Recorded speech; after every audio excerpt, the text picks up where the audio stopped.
The big question on behalf of the investigators this morning, was this homicide? Her family is adamant, and they are calling it murder this morning.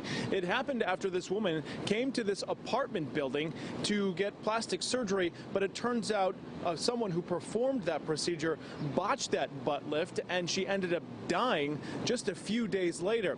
This is the woman here, Latesha Bynum. She died last Thursday, nearly 2 weeks after having that augmentation with silicone injections. Authorities say the procedure happened on July 15th here at 319 East 21st Street. It's a residential neighborhood and an apartment building where people live on 6 different stories. After Bynum went to her Harlem home, she then began to feel sick, and she was taken to the hospital and reportedly became brain dead. She was taken off life support just days before her 32nd birthday. Investigators just beginning their probe into whomever gave the 31-year-old these lethal injections. It's unclear if it was done by a licensed doctor or simply at a makeshift clinic inside someone's home. Real surgeons warning this morning these types of underground procedures often lead to complications or death.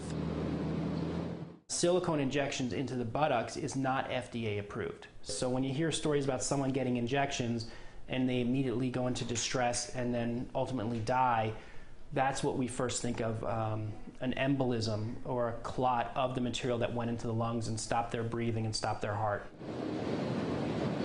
In 2015, cops deemed 2 botched butt lifts here in the city homicides, including the death of a Maryland woman who died after getting injections in a Queens basement. Also that year, a 40-year-old woman died in the Bronx after she suffered an embolism caused by a similar procedure. You heard the doctor just talking about it there. Well, the family of Latesha Bynum wants the medical examiner to come up with what exactly killed her. That's what police are waiting for before they deem her death homicide or